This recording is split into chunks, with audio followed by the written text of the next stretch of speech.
নমস্কার।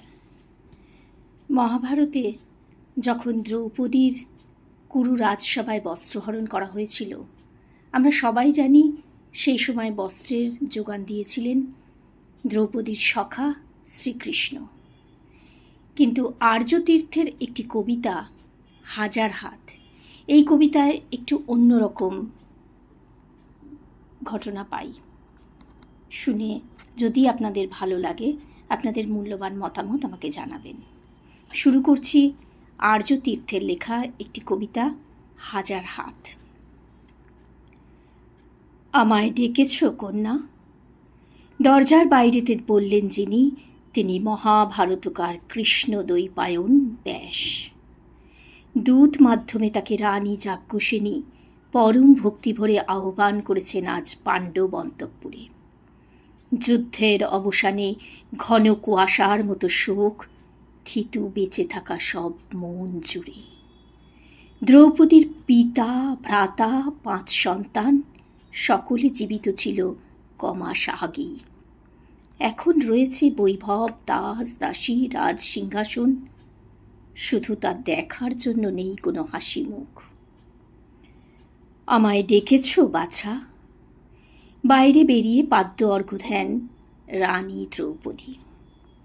আসুন ঋষি শ্রেষ্ঠ, আপনার বিরচিত জয় কাব্যটি এ সময় শোকের ওষুধি। রোজ পাঠ করি আমি, কিন্তু মহাত্মা দূত ক্রীড়া পর্বটি একেবারে নয় যথাযথ। কেন সেটা বুঝতে পারিনি। আপনি ত্রিকালদর্শী, সত্য জানে না কেউ আপনার মতো। আপনি জানেন সেই কঠিন সময় কি ঠিক হয়েছিল বস্ত্রহরণে। বাসুদেব বহু দূরে, প্রশ্নই নেই তার সভাতে আসার সেই দিন। আপনি জানেন ঋষি, হাজার হাতের শাড়ি কিসের কারণে? ব্যাস নিরুত্তর। লেখবার পর থেকে তার ভয় ছিল মুখোমুখি হতে কৃষ্ণার। চিরকাল স্পষ্টবাদিনী তার প্রপৌত্র বধূ। স্বভাবত সত্যের বিকৃতি সহ্য হবে না সেই অপমানিতার। কিন্তু কি করেন তিনি? হাজার হাতের শাড়ি যে সম্ভ্রম বাঁচিয়েছিল পাণ্ডব পত্নীর, সেটা বাস্তব। ব্যাস সেটা লিখতে পারেনি বলে অগত্য অলৌকিকে ত্রাতা হয়ে গেলেন কেশব। ধরা পড়া সজ্জন ব্যক্তি মাত্রেই না জানার ভান করেন। মহারিষি ব্যাসও তার ব্যতিক্রম নন। আজ তাই অবাক হওয়ার ভানে বিপরীতে প্রশ্ন করেন, বলো বৎসে, তবে কি ঘটেছে আসলে তখন?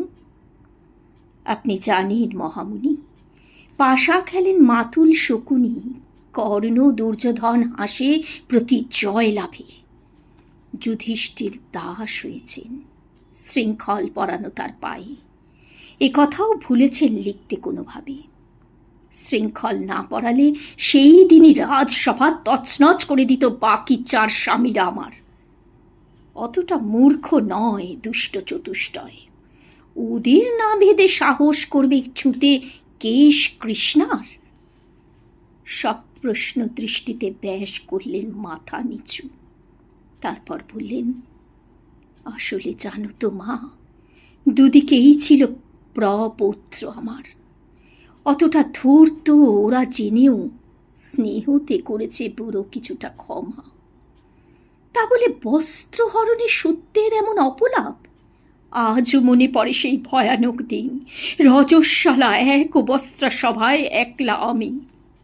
দুঃশাসন বাড়িয়েছে হাত, সবাই সবার সামনে আমাকে করবে বস্ত্রহীন।